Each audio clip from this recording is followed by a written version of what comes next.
Hello everyone and welcome back to Lucky15, where I'll be giving you my each way Lucky 15 predictions for tomorrow's horse racing action, which will be Monday the 4th of September. If you're brand new to the channel, welcome to Lucky15. You've come to the place where I give each way Lucky 15 predictions on a daily basis, and the main reason I created this channel is because in a couple of weeks time I'm going back to university to study a master's degree in sports broadcasting journalism, and I just create the channel really to gain some experience in uploading videos, also as well presenting behind the camera, and at the end of the day just having a bit of fun when I created this channel back in March. We've had our good days and we've had our bad days, but I think it's general to say that really in the last couple of months we definitely really have picked up from when we first started the channel. I've really learned a lot as well from looking at the horses every day. I did look at horses every day before I created the channel, but I've really got to understand more what to look out for and maybe the ones to avoid as well. So I'm enjoying doing this channel, and I will also continue to do it when I do start my university course in a couple of weeks' time. But I just also want to apologise as well for not making a video for today's horse racing. It was quite a quiet day really. There was only 2 cars in the UK of horse racing meetings at Brighton and Worcester, and it wasn't the greatest day's racing you're ever going to see on a horse racing general meeting, so it wasn't a great day there.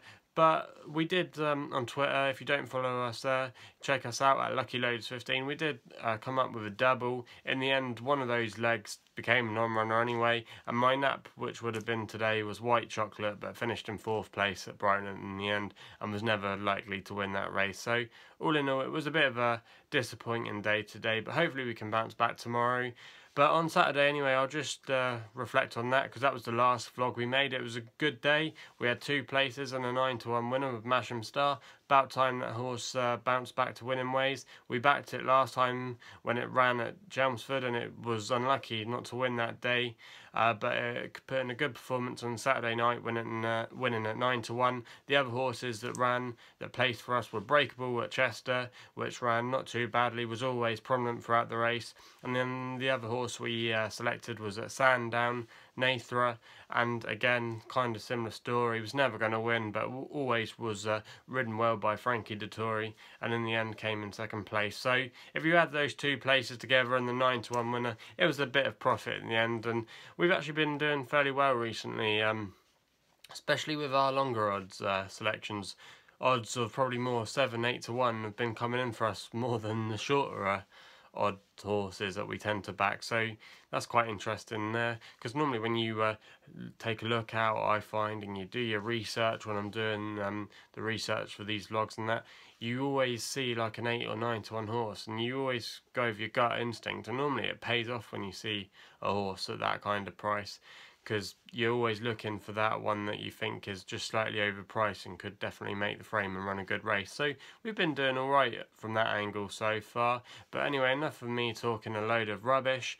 I'm going to be getting stuck into tomorrow's horse racing action, and the first race that we're going to look at tomorrow is the 3 o'clock at Brighton, where funnily enough we're actually doing our long shot tomorrow. If you're unfamiliar with my videos, I normally do a long shot and a nap on each vlog, and this can be my long shot tomorrow in the 3 o'clock. It's called Queen of Kalahari.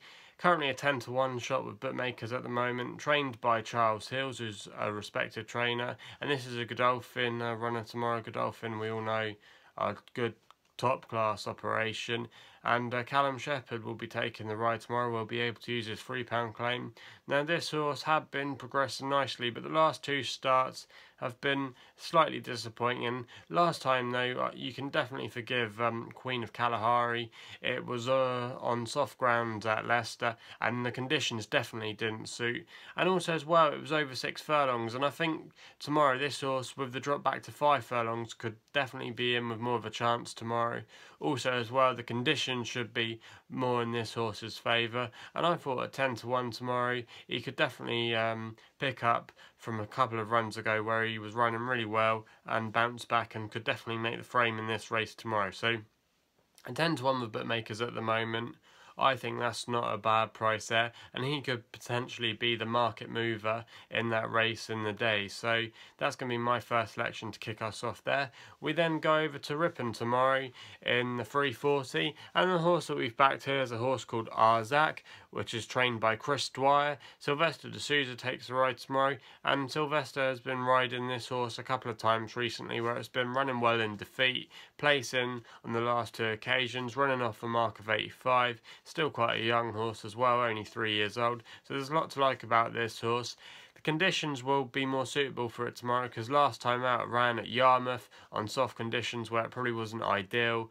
And I thought with the way Sylvester's been riding recently, he's definitely going to win the championship this year. I think he's about 40 winners ahead of Jim Crowley, who to be fair has been riding well this year, but just not riding as many winners as Sylvester. Sylvester kind of just turns up on like your average run of the week midday meeting, and he'll get 3 or 4 winners easily on the card. I think a few times he's notched up like a 5-timer and things like that. So when he's riding unbelievably like that, it's always going to be hard to catch up for his main rivals. But he's ridden very well this year and probably definitely deserves the crown of champion jockey on the flat in the UK for this year. But I thought Arzaak had a good chance tomorrow. It is quite a tightly competitive race, 13-2 bookmakers, but I saw this horse as definitely one to be making the frame tomorrow, and that's going to be my second selection tomorrow. Arzaak in the 340 at Ripon. We then go over to the next race at Ripon in the 410 with a horse called Pepita, trained by Richard Hannon. Andrea Zaney is booked for the ride tomorrow. You could probably say that at the moment in this country, Andrea Zaney is probably in the top 5 jockeys you would want to have on your horse. This horse, Pepita, is not a bad horse, 9-2 bookmakers at the moment. Had a very good win last time out at Windsor where it was battling very hard. And the horse that beat that day was Angel of Darkness, who went on to run fairly well at York last week in the Ebor Festival, finishing in 3rd place. So that form looks not too bad there. And also this is kind of the typical Richard Hannon horse, the ones that improve over time, still young horse and still could have a lot of potential and could take another step forward tomorrow. So I thought Pepita with the bookie jockeying of jockey booking I should say of Andrea Zaney is definitely a plus point for this horse tomorrow, and I could definitely see him finishing at least in the frame tomorrow, if not winning the race. So that's my third selection there in 410 at Ripon. We then go for my nap for tomorrow, which takes us to Windsor. I'll only look at Windsor tomorrow, but that's in the 420, and the horse that we've gone for here is a horse called Crushed. Now it's trained by William Haggis, and Georgia Cox will take the ride tomorrow, who will be able to use her £5 claim. This horse, Crushed, you could look at it and you think, why the hell am I napping this horse tomorrow? Well, I think the last time out, it can be forgiven with a soft the ground excuse at Leicester. This horse probably definitely does not like the soft ground. Also as well, in that race it finished behind a horse that's gone on to win since, that's trained by Alan King. And also as well, it's dropping back in trip tomorrow. And if you had to look at its rivals tomorrow, I would say this horse is definitely the one to beat. And I thought a 4-1 as well, that was quite a good encouraging price. And again, this could be one of those steamers people plough into tomorrow. Even if people aren't watching this video, I always tend to find the ones that I back, probably at least 2 or 3 of the 4 horses I always select, always get a lot of money put into them. But I don't obviously influence the market, but I just find it funny sometimes how that does happen. And I thought Crush tomorrow could definitely bounce back with more conditions in his favour tomorrow. The ground shouldn't be soft at Windsor tomorrow. So anyway, they're my selections for tomorrow's horse racing action in our Each Way Lucky 15.